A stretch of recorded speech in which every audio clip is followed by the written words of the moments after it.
Sugatan ng isang motorcycle rider at kanyang angkas matapos masalpok ng isang bus sa Quezon. Sa Ilocos Norte naman, isang pulis ang patay matapos sumalpok sa puno. Ang mainit na balitang probinsya hatid ni Sherry Ann Torres.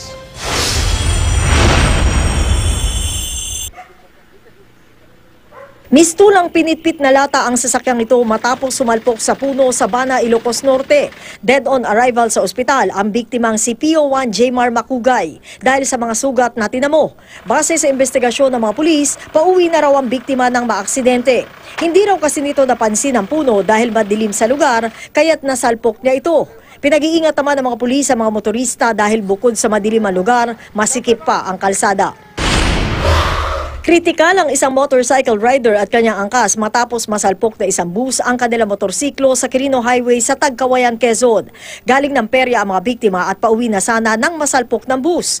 Kwento ng ilang saksi, sinubukan mag-overtake ng bus kaya't nasalpok ang mga biktima. Muntik pang pumailalim sa bus ang motorsiklo ng mga biktima. Agad naman isinugod sa ospital ang dalawang lalaki at patuloy na inoobserbahan. Patay ang isang opisyal umano ng UP People's Army matapos makaengkwentro ang mga tropa ng AFP sa Sitio Tinungkaan sa Malita, Davao Occidental. Kinilala lang ng mga otoridad ang napatay na si alias Gretchen na isa rin daw medic ng NPA. Ayon sa AFP, nagsimula ang engkwentro ng habulin nila ang 20 tropa ng isang Commander Joey. Matapos ang isang oras na barilan, nagkanya-kanyang takas daw ang mga rebelde. Tinutugis naman ng militar ang mga ito. Sherry Ann Torres, GMA News.